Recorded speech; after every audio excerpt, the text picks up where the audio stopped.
here to discuss all things NRL, AFL and anything sports related.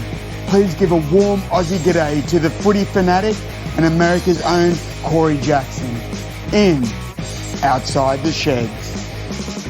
Greetings, salutations, and welcome to Outside the Sheds, the place where we come together, we kick it around, and we delve, you like me dropping the D word? Delve into the world of rugby league, Aussie rules football, and anything that matters in this world. We know right now, Shedheads, this world is a very complex and crazy place. If you're living in Bali, congratulations. But unfortunately, most of us don't live in Bali. We only get to fly there to visit, to kind of relax and to get out and feel the sand between our toes and all that stuff, right? But it's a scary world, and it's a scary world. I live not too far from a place that had immense tragedy yesterday, but I think the problem is that little place where immense tragedy happened yesterday is only a microcosm of all the other tragedies that have been going around this country, the divided states as I call it. And I think we see why I call it the divided states, and this is just coming off the cuff, Shedheads, is that people can't agree on things, and no one can agree on safety and safety for our children, and if children should be born, all that type of stuff. And it's very, very confusing. I don't think this is inventing something new. I don't think this is inventing the wheel. I know people that love gun porn and love guns more than anything will always say it's man, and I always say, well, if that's the case, then let's just give everybody a musket and be done with it. Okay? I'll ask you one last thing before we get into the important stuff, and that's why we come to this show. If everybody had a musket that took you 12 seconds to reload, I wonder will we have the same type of mass shootings? So I think we should just give everybody a musket. And then everyone can still scream for their Second Amendment rights because they have their musket, which was the arms of choice when the Second Amendment was made. It wasn't made with George Washington carrying an AR-15 or an AK-47 over his shoulder. It was a musket. So let's give everybody a musket, then everybody's happy, right? Because you can tackle and beat the shooter up with your musket that he tried to shoot you with, and we're all good and we're all happy. So there you go. There's your Shedadamus with the prediction that would solve it all. Let's pull every gun and give everybody a musket back. And then we're all there to protect ourselves and everybody's happy. Now, you want me to talk about the important stuff, and that is AFL, NRL. Let's go. Let's start off with the 40-20, Shedheads, and I got to tell you something. I think we're seeing a shift in the world of the NRL of where the strike and the danger might be coming from. What I mean by strike and danger is, to me, the two most exciting teams in the competition right now are the Brisbane Broncos and the North Queensland Cowboys.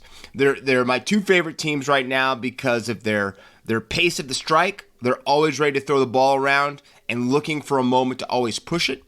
Their defense is sound, and they're young. So there's an energy about these two teams. So we started off the entire round with the Broncos and the Knights. One team surging, one team trying to find a platform, trying to find a little bit of a structure, a little bit of a foundation. Well, we see what happens. Even without Adam Reynolds, the Brisbane Broncos, 36, Knights, 12. And I think it all comes down for a new star that we're going to be talking about here very soon, Cabo. And that's not Cabo San Lucas either, for all you party nuts. Next, we have the Tigers and the Bulldogs. Another great story coming out of this match, which we're going to talk about later on. But Tigers 36, Bulldogs 22. Once again, the misery continuing at the kennel. Belmore still up in arms, not having a coach. Mick Potter taking over. I think it's funny that the Tigers beat a Mick Potter-led club after his departure back in the day. Eels 22, Sea Eagles 20. Again, to me, Manly was the better side the entire match. The Eels found a way to win like teams that usually are on the top half of the ladder do. But to me, it was officiating and ridiculous penalties that cost Manly. And I'm going to stand with a lot of the pundits that are saying we need to get rid of the bunker or at least take away 97% of its power. Have it there to make sure that a try was rewarded properly. Give the captains a chance to question it, to do a captain's challenge in that regard, and be done with it. The pace of play is too slow. There's too many stopping and starting. And that was one of the beautiful parts about the game of rugby league was the flow. Being able to watch about 80 minutes of great contact, incredible athletes, and be done with it. And that's not what we're getting right now. And the call on that out-of-bounds hit that drove the Eagles player out of contention was a straight-up great hit. And I don't know what they're looking at. It was not ruled as a bad tackle on the field until the bunker had to buzz down. And that is, to me, why the game is flawed right now, and it's kind of painful to watch. But Eels win 22-20. Dragons 24, Warriors 18. Lomax with a double. And I'm just going to tell you, Cody Ramsey looked very good in the fullback position. Now, he may weigh 113 pounds, and his mom might have the mouth of a sailor, but I like both of them. And for some reason, Cody Ramsey, who a couple years ago was the talk of the town after the Nines competition in Perth, but Cody Ramsey looks like he might have found his spot, and it was really good to see. But the Dragons taking out a Warriors club that just to me looks like they have no direction. Cowboys 36, Storm 6. The Storm is struggling without the big two. Jerome Hughes, Ryan Pappenhausen.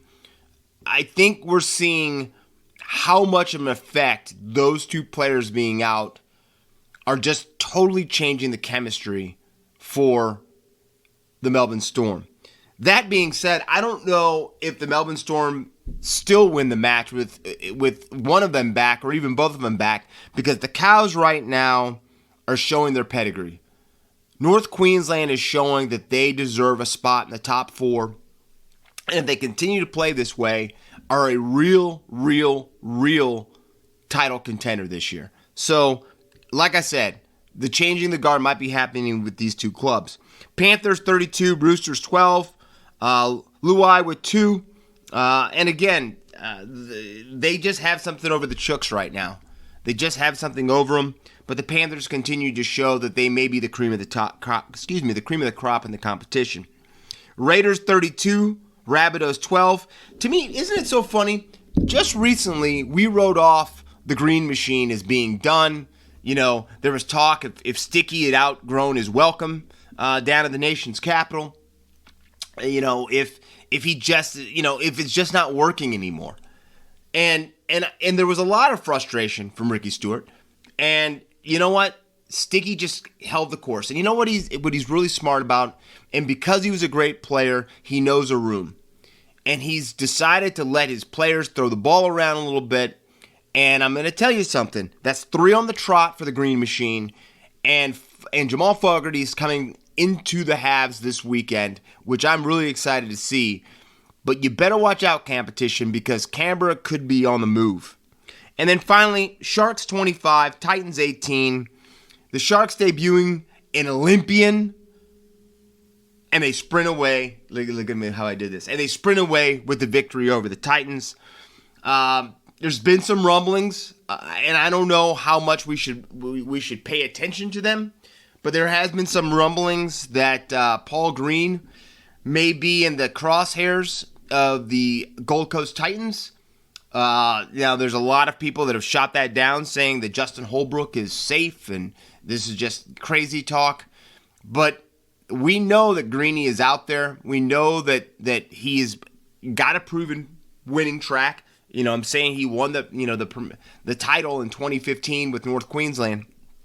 So it's going to be interesting what happens. And there's been a lot of talk about how Justin Holbrook has managed this side and some of the moves that they've made. So that being said, on one side, that doesn't change the fact that the Sharks, putting Nico Hines back in the halves, continue to fire and get a big victory over the Titans. Now, as we delve a little deeper into these stories, one of the beautiful things about sports is when we actually watch the transformation of a side from a bunch of young guys or a bunch of young girls, whatever you want to say, but a young team who you kind of start wondering if they're just ever going to get it, right?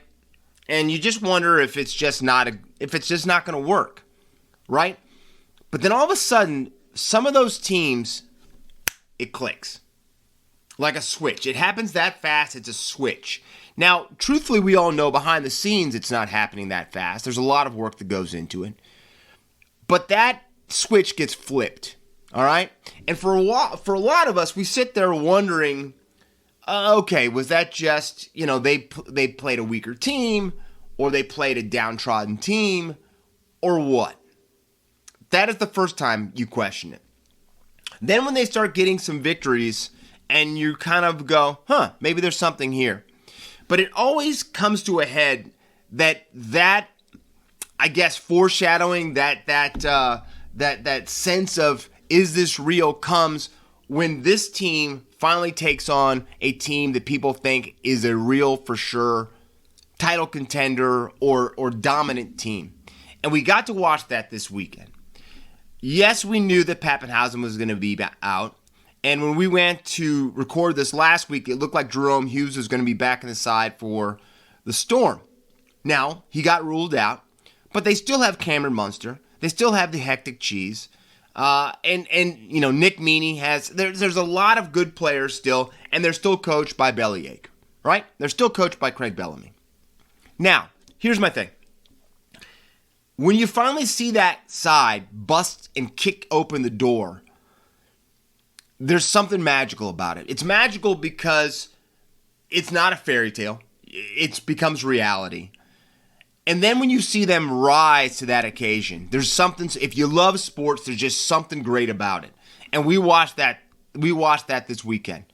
Because that demolition that the Cows put on the Storm, beating them by 30 points, is something last season would have been something we would have laughed at if we would have told people that next year, this Cows team is going to be one of the dominant teams in the competition. People would have laughed you out. They would have probably tarred and feathered you and put you in a backward-fitting vest.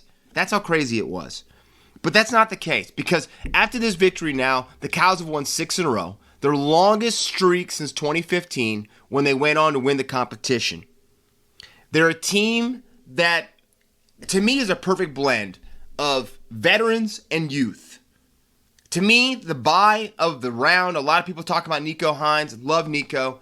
But to me, the buy of this season has been Chad Townsend. And a lot of people have made fun of that move, that Toddy paid and overpaid for him. North Queensland overpaid for him. He's still Chad Townsend. There's nothing flamboyant about Chad. Besides Chad flying out of the line and trying to decapitate Kalen Ponga last year. The brain blow up. Besides that, that's the most, off the wall Chad Townsend's ever been in a uniform. But Chad Townsend's smart. Chad Townsend he's that guy that knows he's got some physical limitations, right? He can never be a Sean Johnson, Benji Marshall in the halves. But he can be an orchestrator. And he's a winner, all right? He got the lights turned on in Cronulla with that club. So he's added something back to that, a voice. And I think when they said and they made Jason Tamalolo captain, it was because they wanted him to buy in. They wanted to bring out some leadership out of Jason, right? That's not something you have to do with Chad Townsend. To me, Chad Townsend is a natural leader, and I think you're seeing that because he is always, if you watch them when they go in the huddle, cuddling in the huddle, how about that? They always seem to be listening to his voice. He's telling them what needs to happen, what to be looking forward to, what to be prepared for. He's always laying down the foundation in network and planning. And to me, if you listen to Chad's podcast, that's how his mind works. He's a brilliant player, and I really enjoy him because I love watching players that may not be able to run a 4.2 40, but are just winners. And Chad Townsend's a winner. And what you're seeing with North Queensland is they've adopted that. I'm saying his partnership in the halves has been good. And then you've got the youth. And I think when you've got players that are coming into their own, players that really seem to, it just kicks all the way. You got Val Holmes there. You've got Tomalolo. You got Kyle Felt. You have a lot of players. Drinkwater's playing great back at the fullback position. And don't forget that, the Hammer was back there at the start.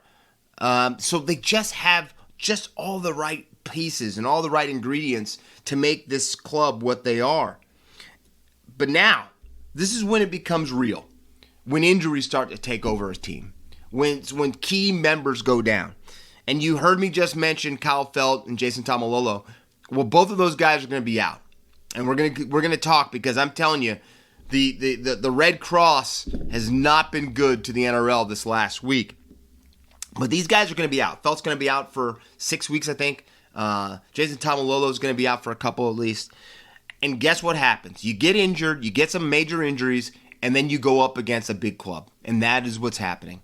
Because the Cows are going to be at the foot of the Blue Mountains playing against the reigning, defending. Okay, that was horrible. But the Ric Flairs of the competition. To be the man, to beat them, you have to beat the man.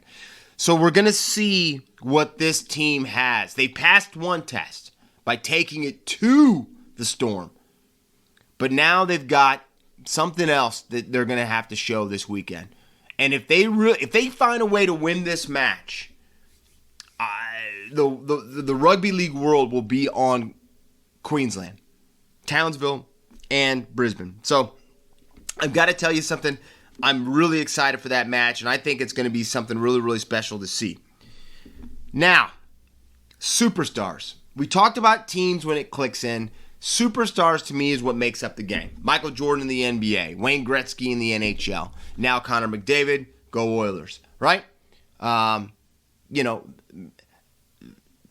can't say his name right, but whatever. The guy that plays for Paris Saint-Germain. You guys aren't here to listen to me talk about soccer, but just superstars of the game, right? Well, when we see one of those guys come out and just show up on the natural state, scene like that, that is to me when you start going, oh.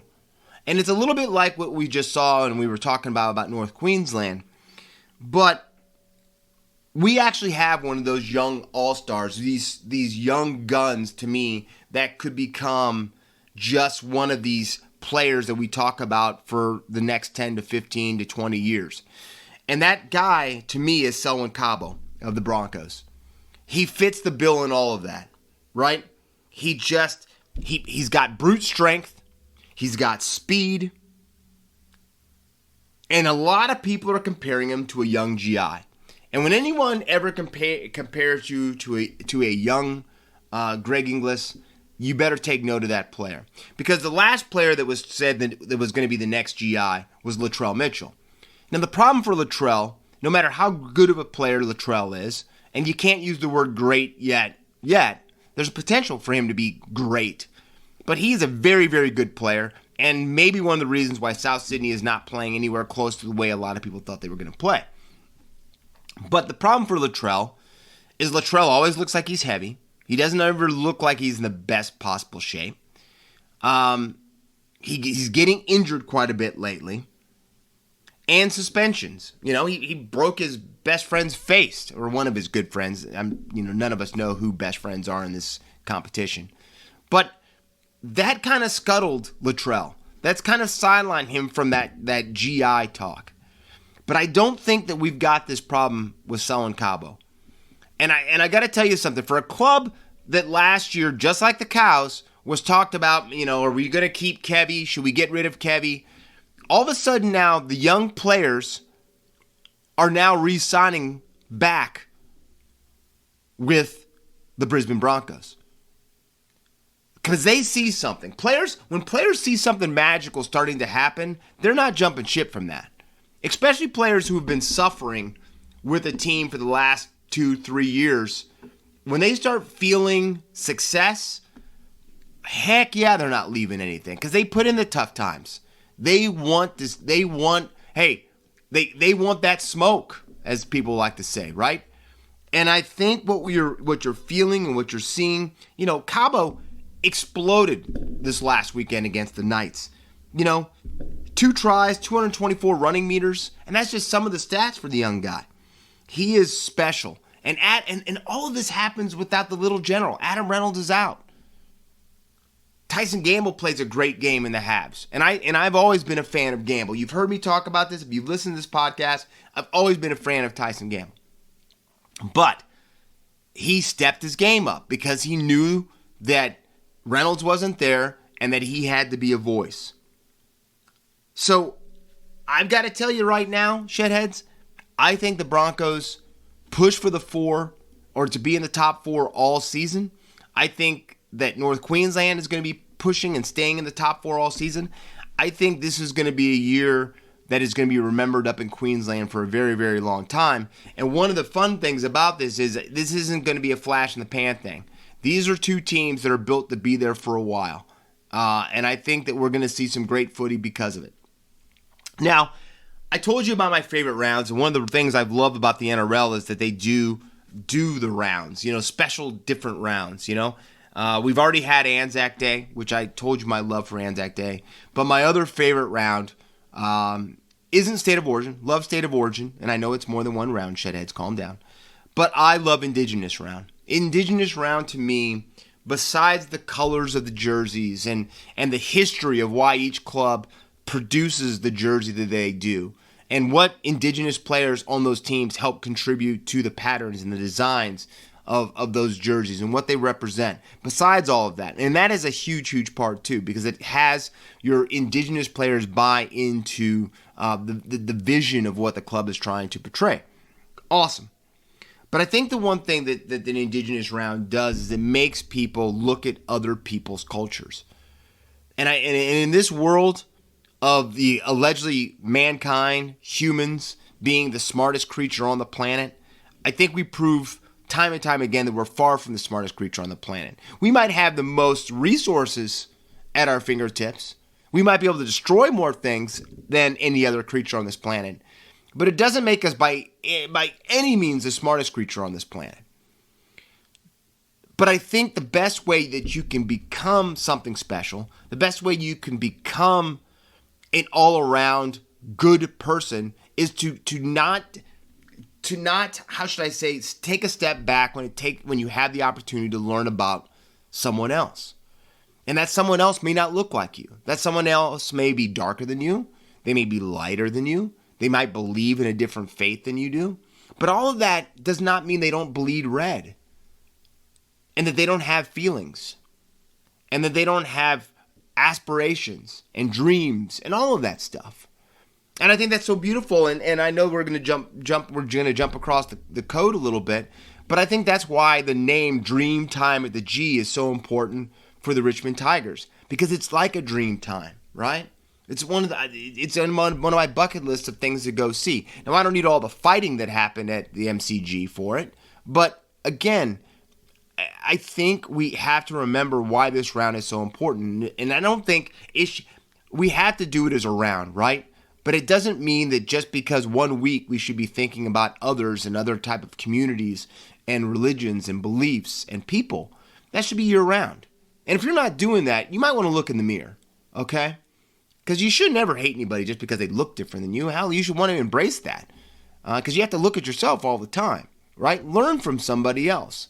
And one of the cool things about Indigenous Round is it educates just not players and people that might not look the same, but it also helps draw light to some of the players that might not know a lot about their Indigenous heritage. And Nico Hines, to me, is the perfect example of a player that kind of picked that up. So Nico Hines, from Indigenous Round and from when he went up to All-Stars camp, said it changed his life. He said, and he was almost embarrassed when he said it, he said, I didn't know a lot about my heritage. I did not know a lot about another side of me that's an important side of me. And if you can do that, and you can educate people, because that's the problem that we're having. Everyone talks about mental health, mental health, mental health. But the best way to overcome mental health is for people to stop looking on internet pages to see somebody else's life that they think is perfect, which isn't.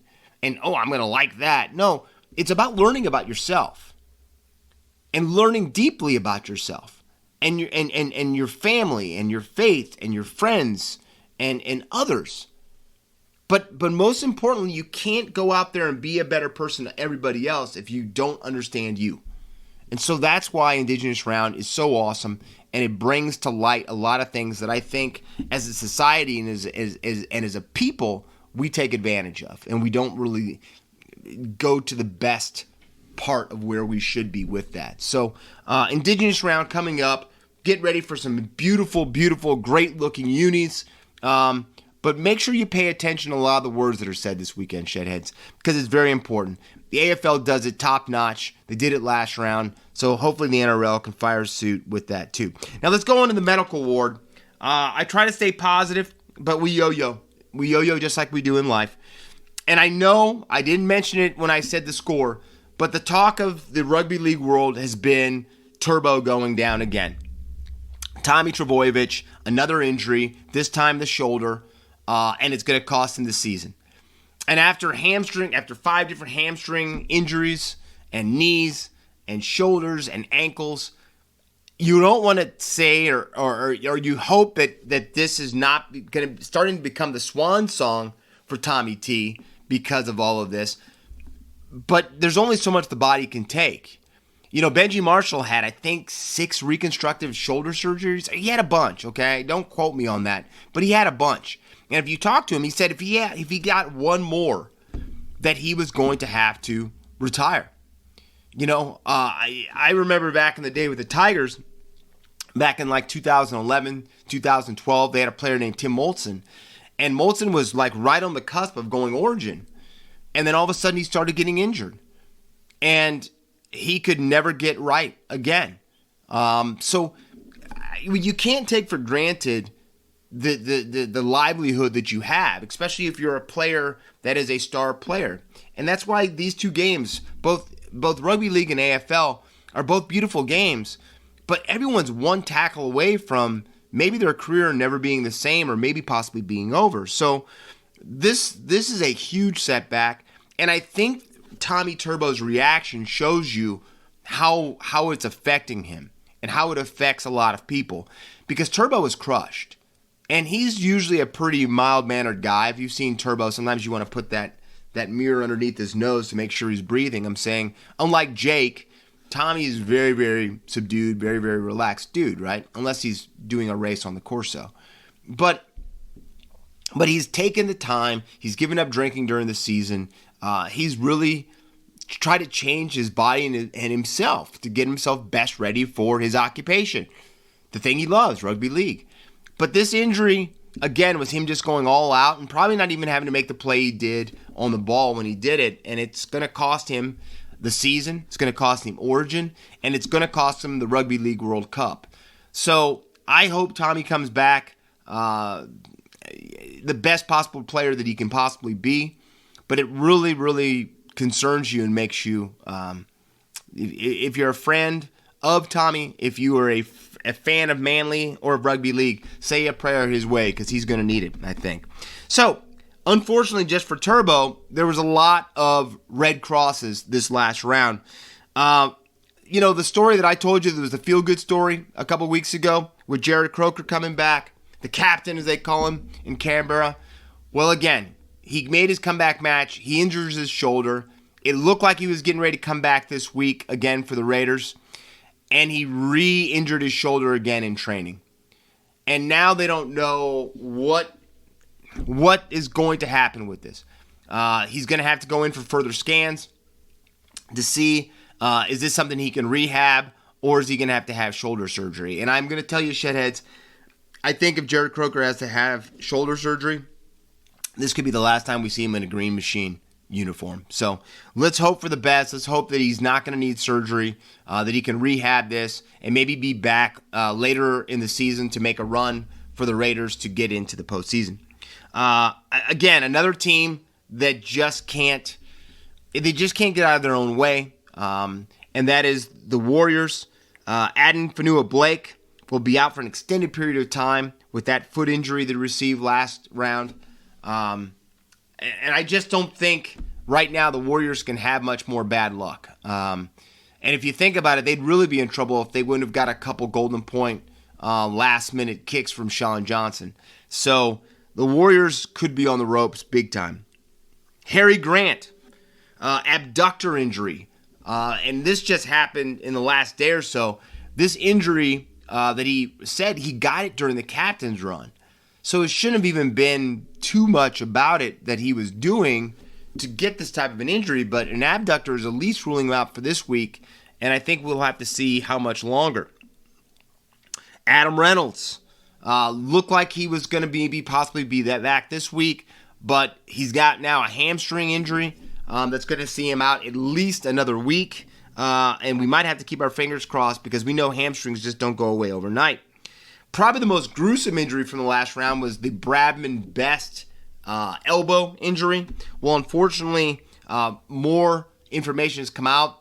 It was a dislocation, which we saw, but there was ligament damage from that dislocated elbow, and that's going to cost Bradman Best 4 to 6 weeks. So again, a lot of the clubs that need their stars because they're not having the best of seasons are getting bad news. Kyle Felt, Jason Tamalolo, both MCL injuries, both as a result of some shady tackling by the Hectic Cheese. Very low tackles to the back of the legs, which I hate more than anything. But they're both MCL injuries. The difference is the Kyle Felt injury is looking like it's a lot more serious. It's a tear, and that's going to cost him at least 6 weeks on the sideline. Now, Tamalolo, they're saying that it's probably a 2-week injury. But a guy that big, I don't think we really know with that type of stability that the knee is going to need how long he's going to be out. But they're hoping 2 weeks. And then finally, Chance Nickel-Klokstad. The poor guy just can't seem to get a break. He's a yo-yo himself in fitness. He's out of the side. He's back in the side. But he has a high-grade tear of his hamstring, which is going to cost him 6 weeks on the sideline. So not great news in the medical department of the NRL after this last week of the competition. Now, I don't do this I don't talk about the negative without going positive, because we yo-yo here, okay, Shedheads? You know this. We go up and down the scale. That's what makes this show fun, but it also, I guess, is the closest thing to reality we can do out here on Outside the Sheds. But in the positive note, I want to talk about a player by the name of Fainuma Brown, or as they call him, New Brown. And I've watched New Brown since he kind of came out on the spotlight. And I did a story a long, long time ago that I actually wrote about New Brown and look at this. I'm just drawing a blank. And Valentine Holmes. I just forgot Val. I can't believe that. Valentine Holmes, because they both came into the Sharks around the same time. A lot of people were excited after the run both of those players did down at the Auckland Nines. New looked like he was going to be right there with Val. Val shot up the Richter scale and became the all-star that we think Val Holmes is now, the state of origin player. But New didn't take that fast track. And then New got a foot injury that 3 years ago it looked like it was going to cost him his career. He had a horrible loss with the loss of his mother that he chronicled very, very well. And if you haven't had a chance to see the story that he did, if you don't want to cry, don't watch it. But I say if you're a person that has heart and you want to see fight and compassion and love, it's one of the best stories I've seen for a long time about his relationship with his mother and what he went through with her before he finally lost her. But it was really bad for New. I'm saying he was taking video for what am I trying to say? For home sales. Let's just say home sales. He was like recording and filming homes and stuff like that. So it looked like he might have lost something that he loved, the career that he loved, playing NRL or rugby league.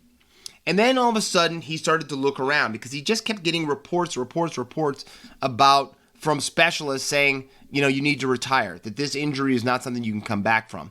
But he ended up finding a doctor in Melbourne that did this type of surgery for the type of foot injury that he had on AFL players. And we know the explosion AFL players need to get up there and to contest marks. But he went down and had the surgery. And slowly but surely he started working himself back into shape after a lot of rehab. And then he got a 1-year gig with the Featherstone Rovers over in the Super League. And he parlayed that into coming back home because, like I said, he didn't want to stay over in the UK. And he got a gig with the North Sydney Bears. Well, he played well with North Sydney. And then Madge Maguire, who, don't forget, is the Kiwis coach and captain. You can call him El Capitan. But Madge brought him in for a training trial with the Tigers. And this week, New got on the field and showed the potential that I think he has to be possibly a hooker. And the great thing about New Brown is he can play a number of different positions. But he got 2 tries. And to me, the reaction when he walked to his girlfriend that was waiting for him and the tears that he shed from his comeback game, I don't think it gets any better. And to me, of all the stuff we talked about, was the highlight of the round for me. Seeing a guy that thought that he lost everything in the sport that he loves, and to be able to come back from that, and to have the luck and the success that he had. Like I said, commends. I loved every minute of it, and I'm all about that type of story. So, New, here's to you having another great, been named in the side on the bench this week for the Tigers. Hopefully you come in and show the game that I know you have, and who knows? I'd love to see you be the 9 for the foreseeable future for the Tigers. But I know Appy's coming in, but I think you've got a place at that team. So show them what you got, New, and congratulations.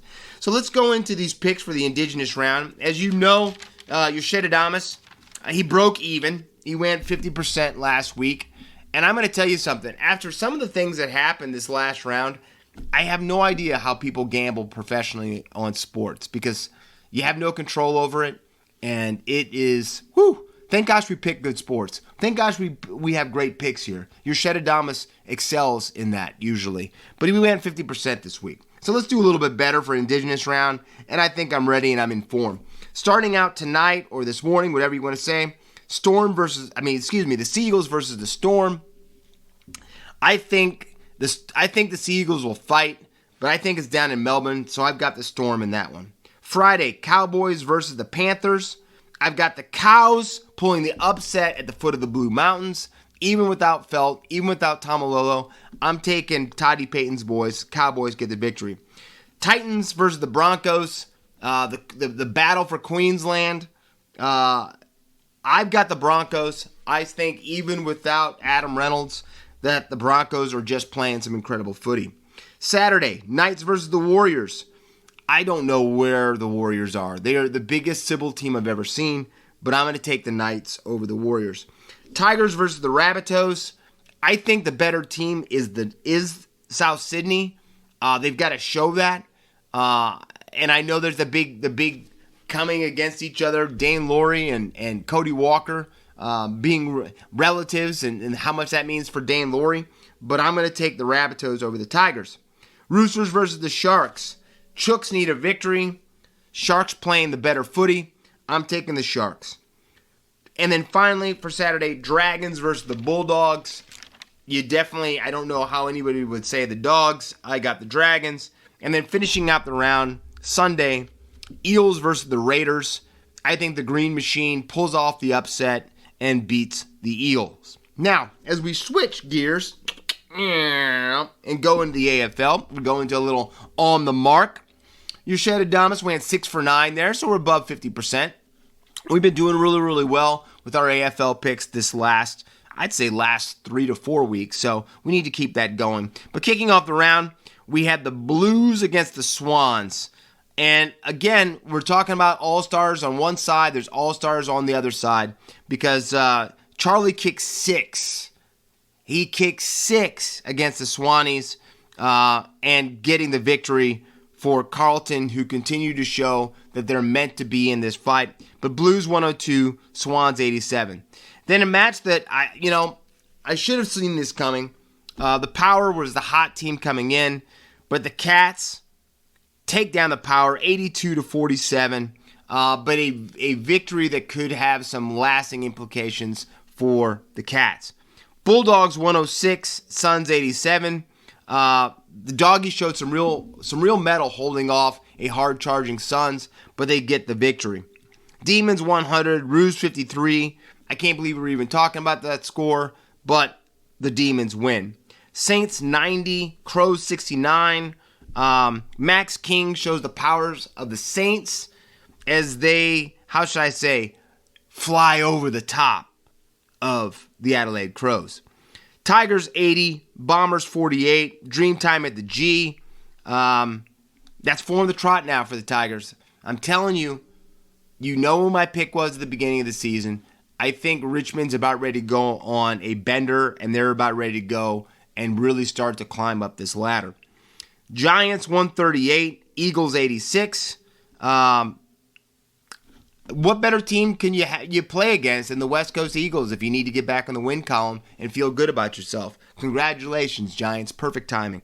Hawks 117, Lions 112.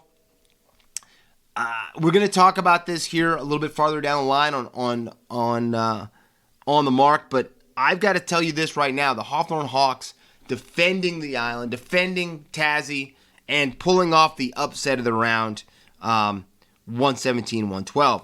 Magpies 80, Dockers 44. There's only one thing you can say. The Pies sink the Dockers in the Sog.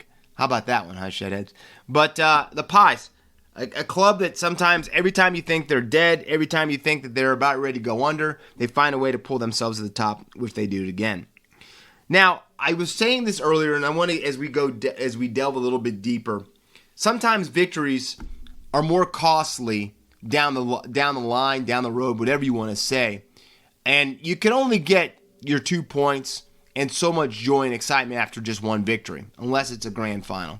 And you've got a lot of victories to lead up to that. But the victory for the Cats this week could be devastating because late in the fourth quarter, Patrick Dangerfield leaves the field with calf tightness. And, Danger had been sick all week. He'd been under the weather. And you just worry because he just hasn't had that explosion all year. Danger just seems like he can't get out of 8th gear. He just can't get all the way up to 10. He's just kind of stuck. And this is a bad result because it just comes out now that Chris Scott has pretty much shut down Patrick Dangerfield for the foreseeable future to help him rehab, to make sure that he gets back that explosion, and so that he's ready for finals footy for the Cats. Now, here's the thing. There's no guarantee the Cats are going to be in finals footy. By every means, it looks like they're playing good enough footy to make it to the 8, and they're in the 8 right now, but there's no guarantee they're going to stay there. So this is a big call by Chris Scott to rest Danger like this. And, far from me to question Chris Scott because I think he's one of the best coaches in the competition. But it's going to be dangerous. And the Cats are going to be losing one of their big guns, a Brownlow medalist. And whenever you do that, you don't know what the future has in store for you. So definitely a story that we'll be watching for the foreseeable future until Dangerfield comes back into the side. So congratulations for the victory, Cats, but how much will that victory cost you?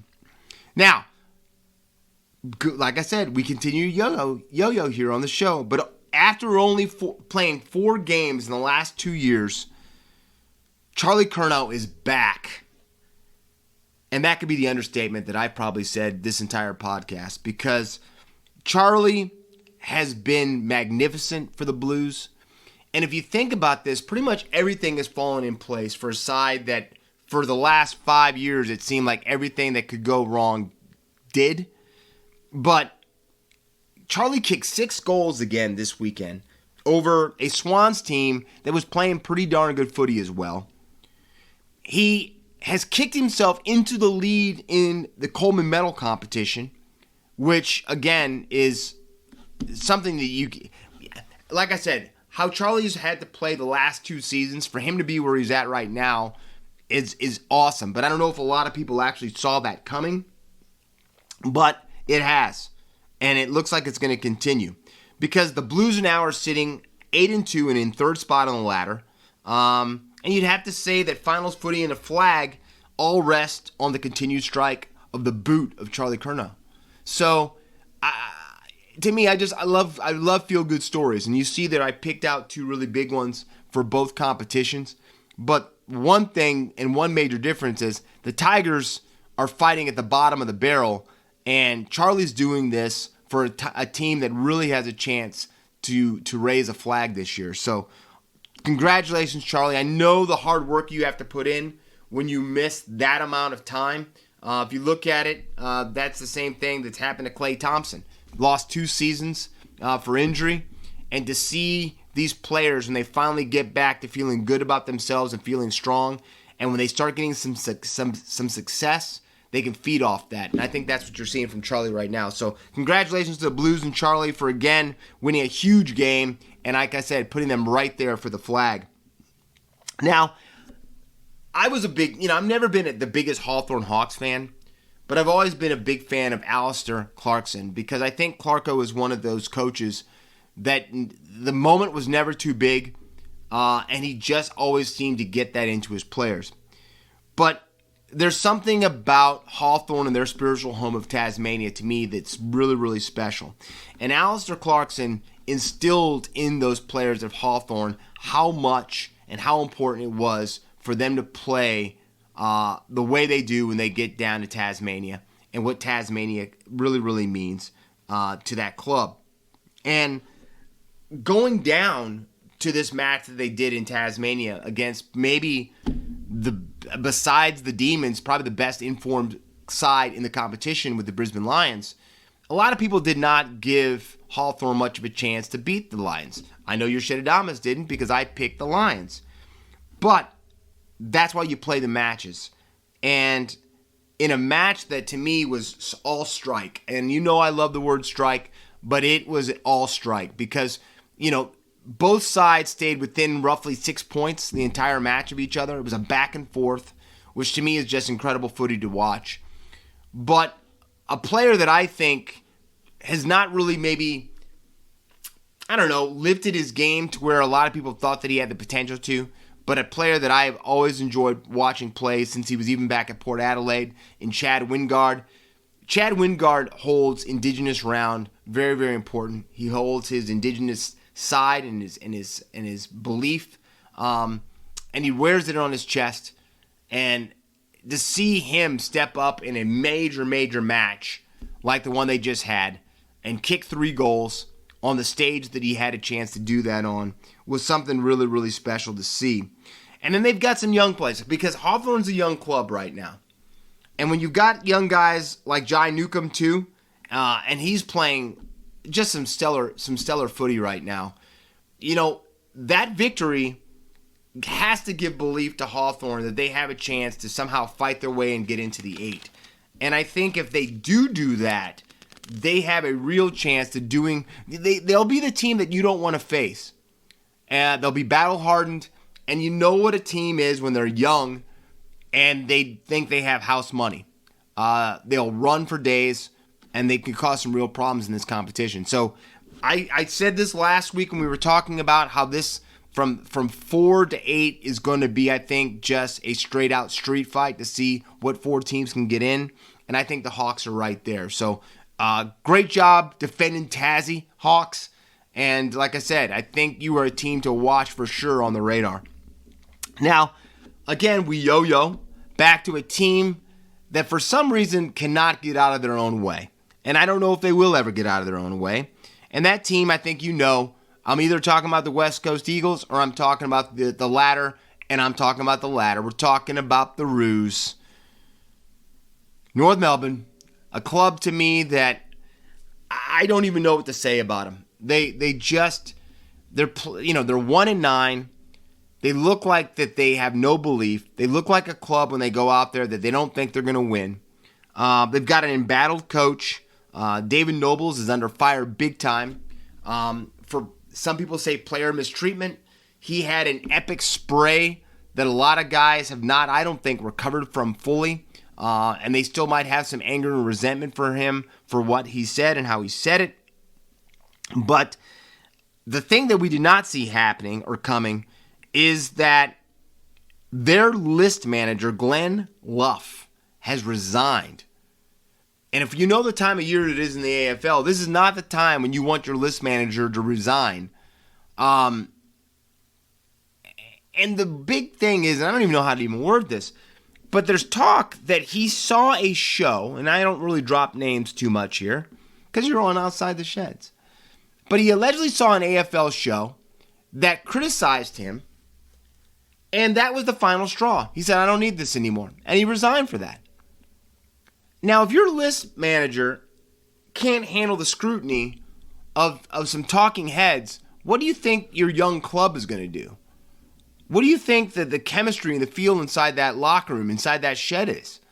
If a list manager quits because somebody calls him out, I don't know, but I will tell you this right now, the Roos are in serious trouble. And the scary part about it is they're only halfway through the season and they're this bad. I don't know what the future is, but it's not looking bright for the Roos. The only thing I can say is if you're a team that's playing them, maybe that's a for sure victory for you. But, they've got some passionate fans, the Roos do, and, I just hate to see teams that really don't give their fan base a lot to cheer about or a lot of hope. And unfortunately, it's a long road ahead for the Roos. Now, as we go into our picks for round 11, I feel strong about this shit, Eds. I got to tell you something. But I got to tell you about the blockbuster that kicks off Friday night footy, and that's the Tigers versus the Swans up in Sydney. The Swannies need a big-time comeback. The Tigers are rolling. They're flowing. They're feeling it. And I'm going to take the Tigers. I know Lynch is out, but I am going to take the Tigers to continue to roll on. It's going to be a hotly contested match, but I've got Richmond. Friday, we also have the Giants versus the Lions. I know the Giants got a victory they hadn't felt success for a long time, but I think the Lions come back in a bad mood after their loss down in Tasmania, and I do think that this could be a brutal match when it's all said and done. I've got the Lions. Crows versus the Cats. The Crows have not had a great season. Tex Walker is now in COVID protocol, however you want to say it. So I'm taking the Cats to get over the Crows. Saturday, Dockers versus the Demons. I think we'll continue. I know there was a lot of talk about the Dockers possibly being a top 4 side, but they've shown that there's some real holes there, and I'm going with the D's. Bulldogs versus the Eagles. You know what? Again, one of those matches you really say, do I have to pick this? But you do. I've got the Dogs. Hawks versus the Suns. This is one to me that made me pause more than anyone, because you got a Hawks team that got a victory, so you should say they've got house money. But you got a Suns team that did play really, really well. They just didn't get the victory. It's in the Gold Coast, the Northern Territory. It's not at the Gold Coast. But I think because of the normal heat that they get up at the Gold Coast, I'm taking the Suns to handle that Northern Territory heat. Roos versus the Saints. I'm just going to talk for 3 minutes about the Roos Saints all day. Sunday, Blues versus the Pies. To me, possibly the match of the round, maybe right after the Tigers and the Swans. I've got the Blues coming on top of the Pies and continuing their push for the flag. And then Bombers versus the Power. I know that Port lost against the Cats, but they're back at Adelaide Oval. I think this Bombers side is a side to say that their trouble is the biggest understatement of the century. So I'm taking Port Adelaide in the victory there. And then as we finish up on the mark, we go right into the Guns. Really excited about it. I about ran right out of On the Mark to get to the Guns. But it's kind of easy. 2 of my 3 guns, I might have actually given you a little foreshadowing of it. All right, I did with all 3 of them. I did not play with house money this time. My poker face was showing. My number 1 gun, Selwyn Cabo, 2 tries, 224 running meters, 3 line breaks, 9 tackle breaks, 5 tackles made. I got to go with him. I usually don't go back-to-back weeks with a lot of players, but Charlie Curnow again, 6 goals, 1 behind, 11 disposals, 10 kicks, 1 handball, 6 marks, 2 tackles, 283 meters gain for Big Charlie, as the Blues again show that they are exactly where they should be, and that is circling the boat a la Jaws and Quint. And then finally, to me, the feel-good story of the entire both competitions, Fayamanu Brown, as I call him, just New Brown. 2 tries, 22 running meters, 2 line breaks, 7 tackle breaks, 16 tackles made. New Brown, welcome back to the NRL, and welcome to another great game. And here's to you coming off the bench and doing some more incredible work this weekend for the Tigers. Now, as we go to outside the bubble, we've got the Battle of Alberta going on. Looks like Edmonton's in charge there. The Warriors are probably going to close out the Mavericks, who can some reason sprung a leak in their building last night. Quite funny. Best part about it was watching Mark Cuban's face as he gets embarrassed on national TV that his building is leaking like the Titanic. But to me, the story that's breaking right now is that Colin Kaepernick is going to get a workout with the Las Vegas Raiders. Look at that. I wanted to call them the LA Raiders again. The Las Vegas Raiders. And I really love to watch this story because I can't think of a better place for Colin Kaepernick to show up. Love for him to have gone to Seattle. I know he hasn't signed anywhere yet. But I think if he has a great showing, that the Raiders sign him. Because the Raiders are pirates, right? They don't answer to anybody. They love that feeling of being their own team. And I think that Colin Kaepernick would be a perfect addition, even if he just starts backing up. And I don't think you could have a better backup than Colin Kaepernick. And I think he has a chance to play himself into a starting position because I've seen his talent. I've watched Colin Kaepernick since he was back in Nevada. And so I'm keeping my fingers crossed that he shows out in this tryout, this workout, whatever you want to say. But here's to Colin Kaepernick finding his place back where he should have never been, blackballed from or blacklisted from the NFL. And finally, my other story that I want to talk about, because I know, and I think all of us know, the NFL loves to cover things up to make sure that their owners continue to get paid and don't have to answer for anything. Ask Colin Kaepernick. But I think that John Gruden could be the guy that just, lights fire to the whole organization and hopefully get some changes made. But the NFL had two key motions today denied in court that were going to try pretty much get Gruden's case that he filed for suing the league for almost like a destruction of character and costing him his livelihood in a job of coaching. So it was awesome to see that this judge threw out both of these motions the NFL tried to get this case removed. So it looks right now like we're going to be going to court for John Gruden, 1, and then 2, let's hope this puts some fear in the NFL because they definitely need something to do with those guardians. We'll just say the Washington football team because the Snyders, it doesn't get much more corrupt than those people. So congratulations, Coach Gruden. I hope that you get your day in court and get to show how the NFL tries to cover up more things than they try to let out. So that is my kind of brief outside the bubble because we had a lot to talk about today, Shedheads. But make sure you check out Indigenous Round. Try to remember what I talked to you guys about respecting others and learning about other cultures, and take in just the beautiful pageantry that you're about ready to see. But until next time, remember, look out for one another out there. And don't just forget when things are bad that things can get better, but there's got to be some major league movement to make change. So until next week, Shedheads, stay out of trouble. Don't get caught. This has been Outside the Bubble. I'm your Shedadamus, Corey Jackson. Have a great weekend, Shedheads. Until next week, see ya. And that was another fantastic episode of Outside the Sheds with Corey Jackson, talking all things NRL, AFL, and all things sports. So please remember to smash the subscribe button and share this with your family and friends and show them what Australian sport is all about.